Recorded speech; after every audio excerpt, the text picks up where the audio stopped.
ቻናል ተከታታዮች ዛሬ የማሳያችሁ እንዴት ላርጎ መስራት እንችላለን ወይም ሊኪድ ሶፕ እንዴት መስራት እንችላለን የሚለው ነው።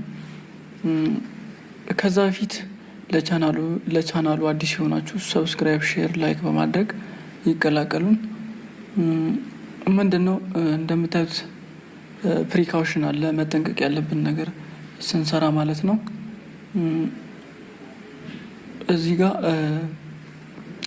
ኬሚካሎችን ወደ ተቀጣጣይ ነገር ወይም ወደ እሳት አታስጠጉ ይላል። ቀጥሎ ደግሞ ማድረግ ያለባችሁ ከእጃችሁ ጋር ወይም ደግሞ ከቆዳችሁ ጋር ንክኪ ከኬሚካሎቹ ጋር ንክኪ ማድረግ የለባችሁም። ጓንት ነው መጠቀም ያለባችሁ ማለት ነው። ከአይናችሁ መጠቀቅ ስላለባችሁ የአይን መሸፈኛ መነጽር ማድረግ አለባችሁ። ልጆች የማይደርሱበት ቦታ ነው ኬሚካሎችን ማስቀመጥ ያለባችሁ ነው የሚለው። ሌላው ደግሞ የመጨረሻው መቅመስ የለባችሁም። ኬሚካሉንም ሆነ ሶፑን መቅመስ የለባችሁም የሚል ነው። እንግዲህ አሁን የምንሄደው ምን እንጠቀማለን ሊኪድ ሶፑን ለመስራት ወይም ላርጎን ለመስራት ምን ግብአቶች ኬሚካሎች እንጠቀማለን የሚለው ነው። እንደምታዩት አንደኛው ናይትሮሶል ነው። ሁለተኛው ኳስቲክ ሶዳ እንጠቀማለን፣ ሶዳ አሽ እንጠቀማለን። ሌላ ደግሞ ኤስኤልኤስ አለ፣ ኤስቲቲፒ አለ፣ ሰልፎኒክ አሲድ ወይም ላብሳ የምንለው ነው። ፎሚንግ ቡስተር አለ። ሌላ ደግሞ ምን አለ ከለር አለ፣ ወይም ደግሞ የእናንተ ላርጎ ቀለም እንዲኖረው ከፈለጋችሁ ከለር መጠቀም ትችላላችሁ። እና ደግሞ ለሽታ ፐርፊውም አለ። የራሱ የላርጎ ስታመርቱ የምትጠቀሙት ፐርፊውም የራሱን ይቻላል። እሱን ቦታውን ጠቁማችኋለሁ፣ የምገዙበትን ቦታ እሱን ነግሬያችሁ ይህን ቢዝነስ ለመጀመር የምትፈልጉ ወይም ደግሞ ቤታችሁ ውስጥ ላርጎ መስራት የምትፈልጉ ከሆነ ነግራችኋለሁ ማለት ነው። ከዚህ ቀጥሎ ምንድነው የምናደርገው? 20 ሊትር ላርጎ ለመስራት ወይም ደግሞ ሊኪድ ሶፕ ለመስራት እነዚህ አሁን የነገርኳችሁ ግብአቶች ምን ያክል አማውንታቸው ወይም መጠናቸው ምን ያክል እንደሆነ እዚህ እንደምታዩት ነውና ቀጣይ ከዚህ በኋላ እንዴት እንሰራለን የሚለውን ነው የምናየው ማለት ነው። እንደምታዩት አሁን እዚህ ጋር ናይትሮሶል 180 ግራም ነው፣ ኳስቲክ ሶዳ 100 ግራም፣ ሶዳ አሽ 350 ግራም ነው። ሌላው ደግሞ ኤስኤልኤስ 100 ግራም አለ፣ ኤስቲቲፒ 150 ግራም አለ፣ ሰልፎኒክ ወይም ደግሞ ሰልፎኒክ አሲድ ወይም ላብሳ የምንለው ነው ግማሽ ሊትር፣ ፎሚንግ ቡስተር ግማሽ ሊትር። እሱ ምክንያቱም ፈሳሽ ስለሆኑ እነዚህ ሁለቱ እንደዛ ነው የምንጠቀመው ማለት ነው።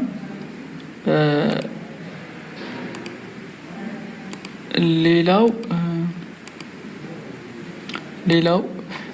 ከለር ነው። ከለር 50 ግራም እንጠቀማለን የምንፈልግ ከሆነ፣ ግን የዛን ያክል አስፈላጊ አይደለም። ፐርፊውም ደግሞ 40 ኤምኤል ማለት ነው የምንጠቀመው።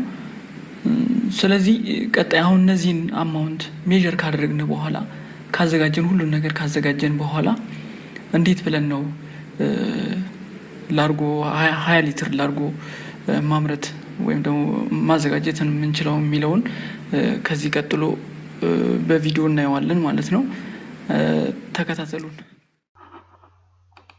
ይሄው አሁን እንደምታዩት ሁሉን ነገር አዘጋጅተናል። የሚያስፈልገን ሮ ማቴሪያል ማለት ነው ሜዠር አድርገን በቃ ለ20 ሊትር ምን ያህል ይበቃናል የሚለውን እዛ ላይ በፊትም እንደገለጽኩላችሁ በሱ መሰረት ተዘጋጅቷል ሁሉም ኬሚካል። እዚህ ጋር እንደምታዩት ደግሞ 20 ሊትር ውሃ ተዘጋጅቷል በባልዲ ማለት ነው። ስለዚህ ቀጣይ ወደ ስራ እንገባለን ማለት ነው። ከዛ በፊት ያው ቀጥታ ወደ ማዘጋጀት ነው የምንሄደው ማለት ነው። ስለዚህ መጀመሪያ ማድረግ ያለብን ነገር አለ። ማስክ ማድረግ አለብን፣ ግዴታ ነው ለጤንነታችን እና ጓንቶች፣ የእጅ ጓንቶች አሉ።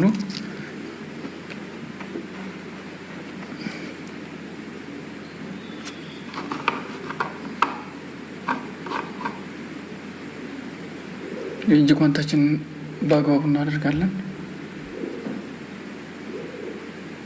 የሁለቱንም እጅ ማለት ነው።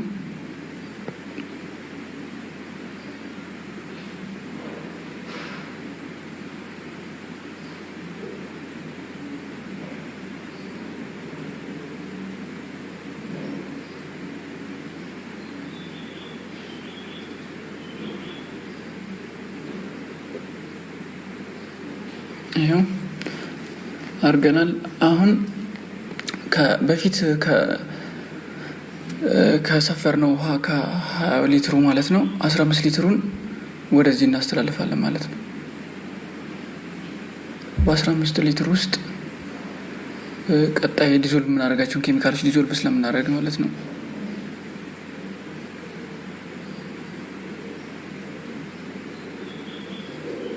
ይሄው እንደምታዩት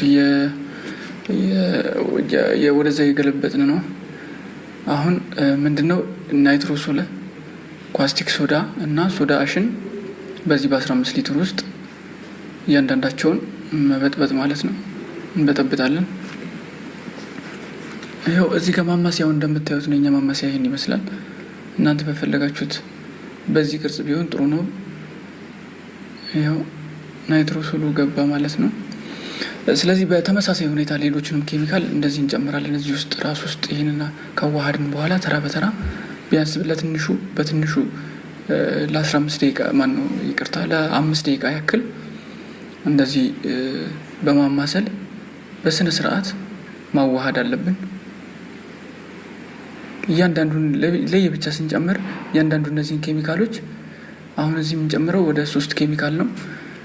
እነዚህን አሁን የጠቀስኩላቸውን እንጨምራለን፣ እንደዛ እናዘጋጃለን ማለት ነው። አሁን ደግሞ ይሄኛው ደግሞ 5 ሊትር የቀረው 5 ሊትር ውስጥ ያኛው 15 ሊትር ውስጥ ነበረ። አሁን ደግሞ 5 ሊትር ውስጥ ኤስኤልኤስ፣ ኤስቲቲፒ እና ፎሚንግ ቡስተር አንድ ላይ ደባልቀን እናማስላለን ማለት ነው። 5 ሊትር ውሃ ውስጥ የተለያየ ሌላ ባልዲ ውስጥ ማለት ነው። ይሄው እንደምታዩት በስነ ስርዓት መማሰል አለበት።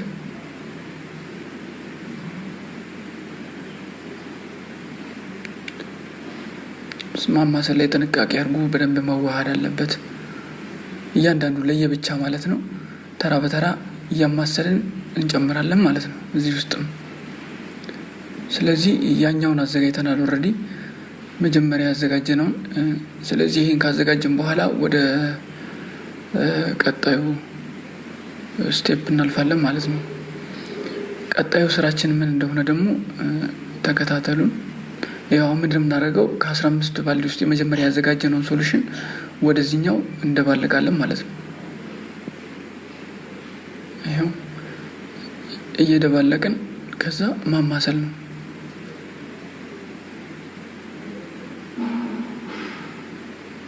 ሁለቱም ማለት ነው። ሁለቱን ያዘጋጀናቸውን ሶሉሽኖች እንደምታዩት ልክ እንደዚህ ማዘጋጀት አንድ ላይ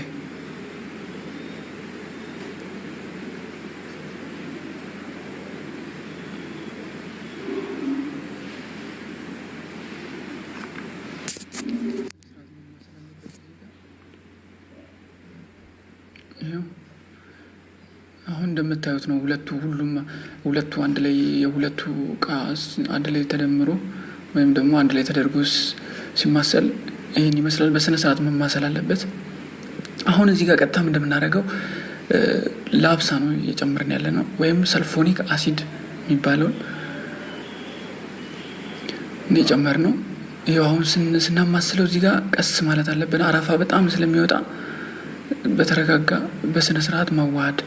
ይሄው እንደምታዩት አረፋው አሁን ይሄን ይመስላል።